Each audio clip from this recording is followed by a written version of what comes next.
stop me if you heard this one before. You're sending out tons of resumes and you're not hearing nothing back. You might be getting blocked by the ATS.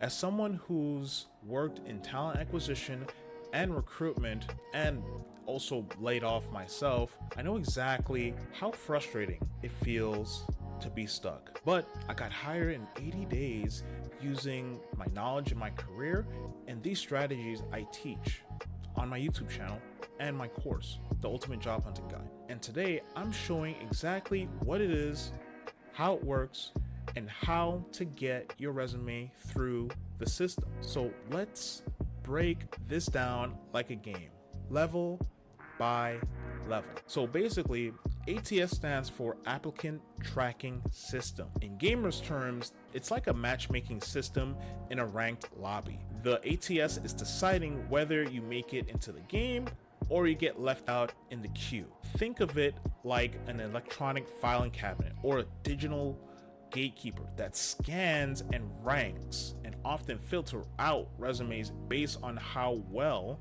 they match a job posting and how they answer the questions during the application process. That's something called like a knockout question. So if you answer it wrong, you just get knocked out. So make sure you're a good fit for the role before you send your resume in. But here's the twist.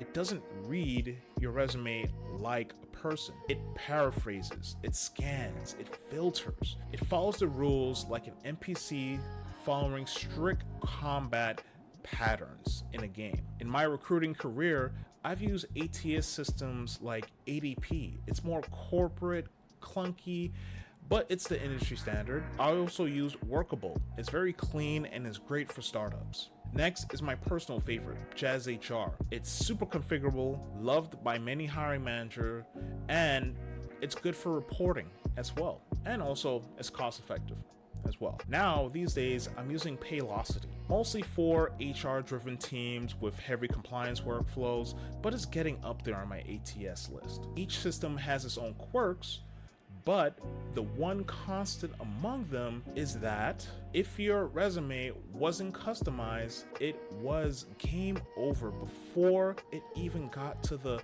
press start screen, aka submitting your application. If this video is hitting different, go ahead and like the video and subscribe for more job hunting tips, gamified, simplified, and battle tested. And I want to hear from you. What game makes you feel like you're on the job hunt right now? Is it Dark Souls, Stardew Valley, Fortnite? Drop it below in the comments. Now, back to leveling up your understanding of what an ATS system is. So now that we know what the ATS system stands for, let's really dive in to see what an ATS is looking for. Think of games like Destiny or Tom Clancy's The Division. I'm super excited that part 2 is in Game Pass and I'm having a blast playing it. Anyway, the game has a concept called gear score. So players will know how strong a player is based off of that score, and you can't enter certain dungeons if you don't have that gear score number. Here's where your gear score, in this case your resume, comes in as a job seeker and what the ATS system looks for when you're fighting for your life in the dark zone. I mean the job hunting game. Keywords pulled directly from the job description. Formatting, it needs to be clean, simple. Layouts that is easily paraphrased. Relevance, think of job titles, skills, experience that matches the role. If your resume doesn't check the boxes here, it's like queuing up for a raid with the wrong class, with the wrong gear score number, with the wrong loadout. You might be talented, yes, but if you look like you brought a low-level weapon to a dungeon run that's like level 50 or above, or like a 20, the system won't even load you into the group. So let's just say, for example, you're applying for a product marketing specialist role, but your resume says brand ninja, product specialist. To human recruiter, that's quirky and we could understand that. But for an ATS, that's just gibberish. You're going to get filtered out and you'll get that rejection email in about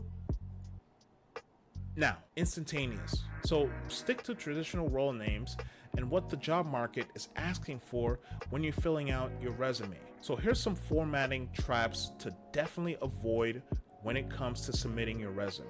So we're talking about design here. If your resume has 2 columns, that's a no-go. If your resume has tables and text boxes, that's also a no-no. Any fancy graphics or icons or even your profile picture, that is definitely a no-no. You're basically trying to bring a sword to a gunfight when you're doing these 3 things. ATS bots aren't reading your resume. They're paraphrasing it like raw code. And these cool aspects of design, they won't translate well in ATS systems. So imagine trying to decode an encryption spell with a potato. It's not going to work. That's what an ATS experiences when you're uploading a Canva design resume filled with visuals.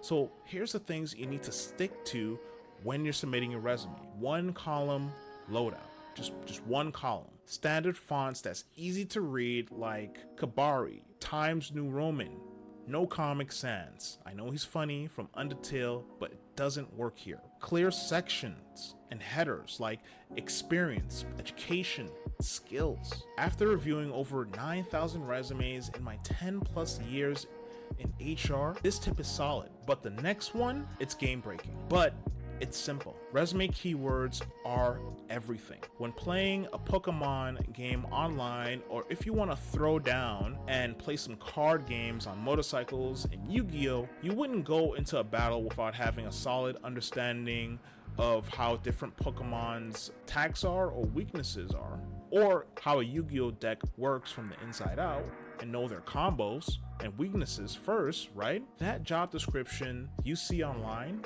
well, that's your intel file or an instruction manual you'll find in video game cases in the back of games way back in the day. It tells you exactly what the company is looking for, and most importantly, their ATS is looking for.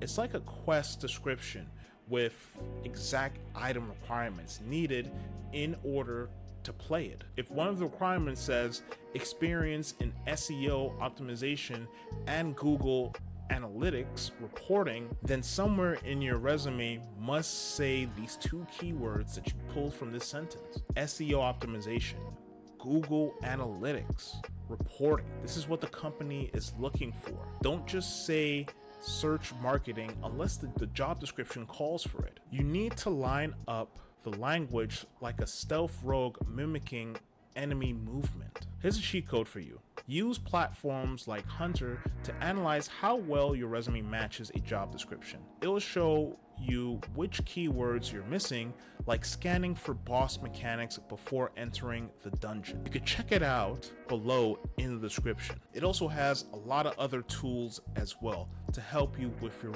resume. Customization is the new meta now. Here's the biggest mistake most job seekers make. 1 resume, dozens of application, Control+C, Control+V, spam. That's like using the same exact loadout for every single boss fight. And honestly, that's like playing a Call of Duty match with the same gun over and over again without adapting. Sometimes you need a higher DPS. Sometimes you need AoE. Sometimes you need to be a tank. Each job requires a different build because different companies and guilds are looking for different things. Here's a pro move for you. When I was on the job hunt after a Halloween layoff in 2024, you can check out the video right over here, by the way.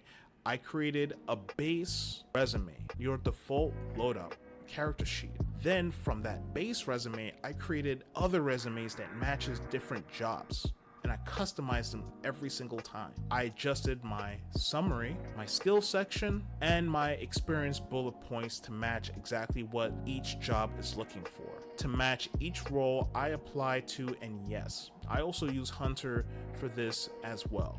You'll be surprised how quickly your match rate increases and how fast you get interviews when you show up spec'd out for the exact boss fight. So let's recap. Understand the system. It's not evil, it's just misunderstood. Use the right keywords. reflect the job description, and tailor your experiences to it. Clean formatting is key here.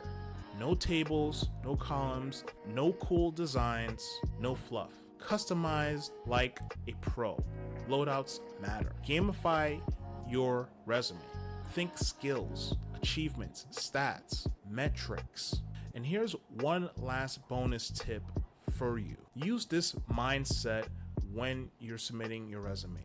You're not just applying for a job. You're submitting a build. The better your build, the better your chances of making it to the next level. You want to go even deeper? My course, The Ultimate Job Search Guide, walks you through every stage of the job hunting game, from discovering your stats to submitting your final application. It's available now on Skillshare and also on my website as well. If you get it on my website, it's tied into my new community that I've built called the Level Up Network. More about that in my newsletter.